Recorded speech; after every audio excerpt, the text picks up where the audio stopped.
بسم اللہ الرحمن الرحیم۔ السلام علیکم، welcome to my YouTube channel ابھی کہانی star. Please subscribe my channel. میرا نام انم ہے، ہم 4 بہنیں تھیں، میں سب سے چھوٹی تھی۔ میں نے جب ہوش سنبھالا تو میری بڑی بہنوں کی شادی ہو چکی تھی۔ میں سب کی بہت لاڈلی تھی، سبھی مجھ سے بہت محبت کرتے تھے، جس کی وجہ سے میں کافی ضدی بھی تھی۔ لیکن وقت کے ساتھ ساتھ سب کچھ بدل گیا۔ میری زندگی میں ایک ایسا طوفان آیا جس سے سب کے دل میں میرے لیے نفرت پیدا ہو گئی۔ سب کی محبت چھا کی طرح بیٹھ گئی تھی، کوئی بھی مجھ سے محبت نہیں کرتا تھا۔ سب کو میرے رشتے کی فکر لگی تھی۔ ادھر میں برباد ہو گئی تھی اور میرے گھر والوں کو ابھی بھی مجھ سے نفرت ہو رہی تھی۔ میں دن بھر اپنے کمرے میں بند رہتی تھی، رات کو دیر سے کمرے سے نکلتی اور کھانا کھاتی تھی۔ مجھے تو گھر والے نہ جانے کیا سمجھتے تھے، اپنے ساتھ کھانا بھی نہیں کھانے دیتے تھے۔ پہلے اماں ابا چچا چچی سب کی لاڈلی تھی، اب سب نفرت کی نگاہ سے دیکھتے تھے۔ آج اماں گھر پر نہیں تھی۔ میں جب کمرے سے باہر آئی تو چچی کے پاس ایک عورت بیٹھی ہوئی تھی۔ وہ چچی کو کہنے لگی، یہ تو شکل سے بہت ہی شریف لگتی ہے۔ اس عورت کی بات سن کر مجھے غصہ آ گیا۔ میں نے غصے میں کہا، یہاں کیا بکواس کرنے آ جاتی ہو تم لوگ؟ آج کے بعد میرے بارے میں کوئی بکواس نہ کرنا۔ میرا غصے سے بہت برا حال تھا۔ وہ عورت کہنے لگی، یہ تو بہت ہی کوئی بدزبان لڑکی ہے، بچ کے رہنا چاہیے اس سے۔ اس کی بات سن کر میں نے غصے میں کہا، جاؤ یہاں سے۔ وہ عورت چلی گئی تھی۔ چچی نے غصے میں میرے منہ پر تھپڑ لگا دیا۔ اگلے دن ہی ایک بڑی عمر کے آدمی کے ساتھ میرے گھر والوں نے میرا رشتہ طے کر دیا۔ میں نے اتنا بڑا بھی کوئی گناہ نہیں کر لیا تھا جو سارے گھر والے میرے ساتھ ایسے کرنے لگے تھے۔ کسی نے ایک بار بھی مجھ سے یہ نہیں پوچھا تھا کہ میں کیا چاہتی ہوں، نہ مجھ سے کسی نے صفائی مانگی تھی۔ مجھے یہ نہیں پوچھا تھا کہ تم اپنے بارے میں کیا کہو گی۔ میرا کبھی کبھی دل کرتا تھا میں گھر چھوڑ کر چلی جاؤں، پھر میں خاموش ہو جاتی تھی، کیونکہ پہلے ہی میرے ساتھ اتنا کچھ ہو گیا تھا۔ اب میں نہیں چاہتی تھی کوئی اور میرے بارے میں کچھ کہے۔ میں نے کانپتے ہوئے ہاتھوں سے نمبر ملایا، لیکن وہ نمبر بند تھا۔ میرا دل کیا چیخنے لگ جاؤں۔ رات بھر اس نمبر پر کال کرتی رہی، اسے کہنا چاہتی تھی مجھے برباد کر کے کہاں چلے گئے ہو، لیکن اس میں سارا میرا اپنا ہی تو گناہ تھا۔ میں رات بھر روتی رہی، مجھے نہیں معلوم تھا میرے ساتھ کیا سلوک ہوگا۔ اگلے دن میرا نکاح کر دیا گیا اس آدمی کے ساتھ۔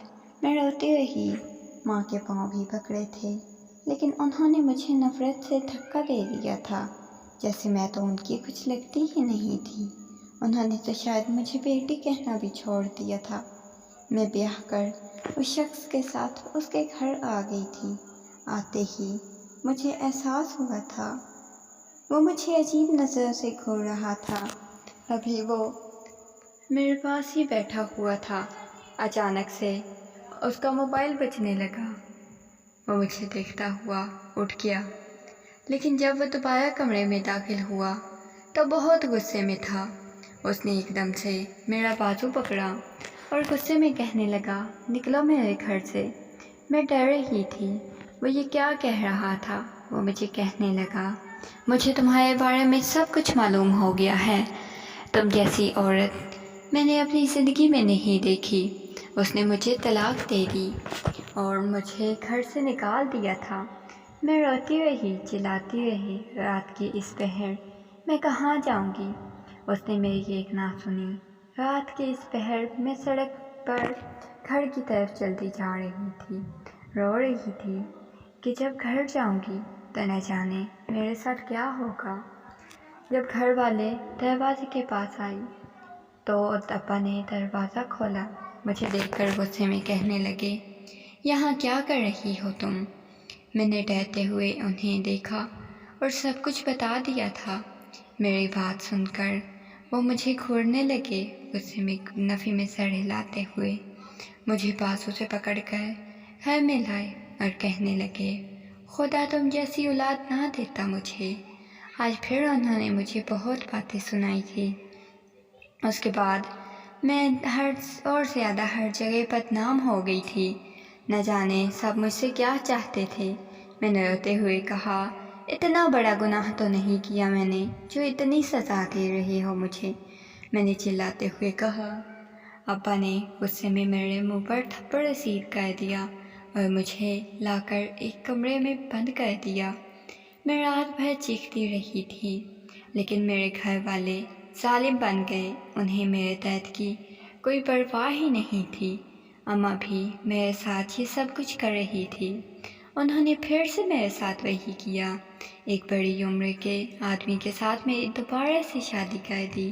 نہ جانے ایسا بھی کیا مشہور ہو چکا تھا میرے بارے میں۔ جب اس آدمی کو میرے بارے میں معلوم ہوا تو اس نے بھی مجھے طلاق دے دی۔ اسی طرح مجھے 3 بار طلاقیں ہو چکی تھی۔ اب تو میں بالکل ٹوٹ چکی تھی۔ اب لوگ مجھ سے دور رہتے تھے۔ لوگ اپنی بیٹیوں کو مجھ سے دور رکھتے تھے۔ مجھے منحوس اور نہ جانے کیا کیا کہنے لگ گئے تھے۔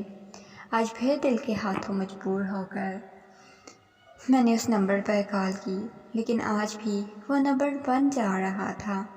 لیکن آج میں اذیت کی حدوں پر تھی۔ میرے ساتھ اتنا کچھ ہو چکا تھا۔ اب میں ان سب سے دور جانا چاہتی تھی۔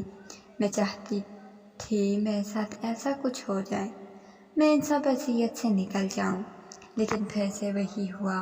پھر سے کسی لڑکے کے ساتھ میرا رشتہ طے کر دیا گیا۔ اس بار مجھے بھی کوئی فکر نہیں تھی۔ اب تو گھر والوں سے جھگڑنے کی ہمت بھی نہیں تھی۔ میں انہیں یہی کہہ سکی، میں یہ شادی نہیں کر سکتی یا اپنے لیے کچھ بھی کہہ سکتی۔ پھر سے مجھے کسی کے سنگ رخصت کر دیا گیا۔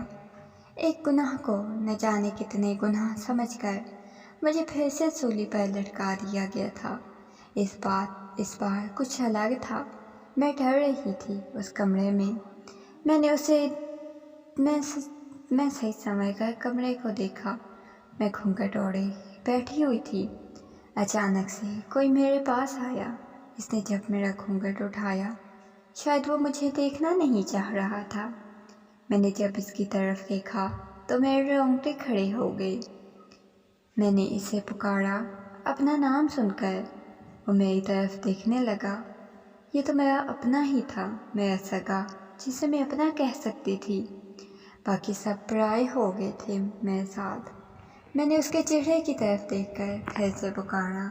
جب میری طرف دیکھا، گویا جیسے وہ بھی مجھے پہلی بار دیکھ رہا تھا۔ اپنوں کی نفرت نے، غصے نے، ضد نے ہمیں کہاں سے کہاں لا کھڑا کر دیا تھا۔ ہم دونوں ایک دوسرے کو دیکھے جا رہے تھے۔ وہ کانپتی آواز میں کہنے لگا، یہ تم ہو؟ لیکن یہاں تم؟ مجھے بھی نہیں سمجھ آ رہی تھی۔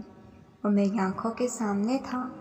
میں نے اسے کہا، چھوڑ گئے تھے تم مجھے؟ وہ نفی میں سر ہلاتے ہوئے کہنے لگا، مجھے مجبور کیا گیا تھا۔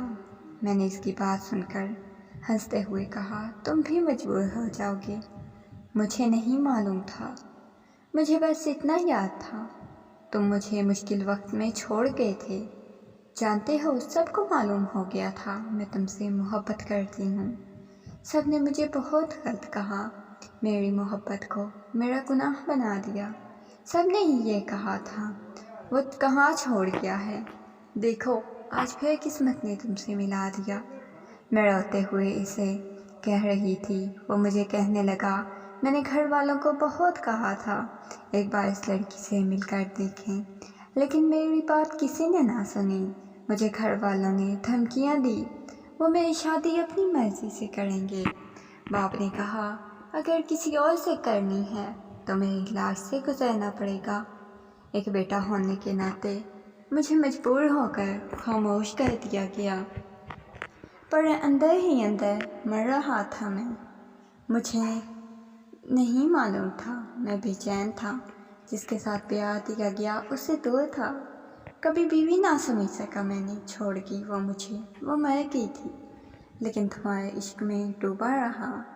مجھے پھر بتایا گیا تم اس قابل ہو، تمہیں ایک طلاق یافتہ لڑکی سے تمہاری شادی کروا دی جائے۔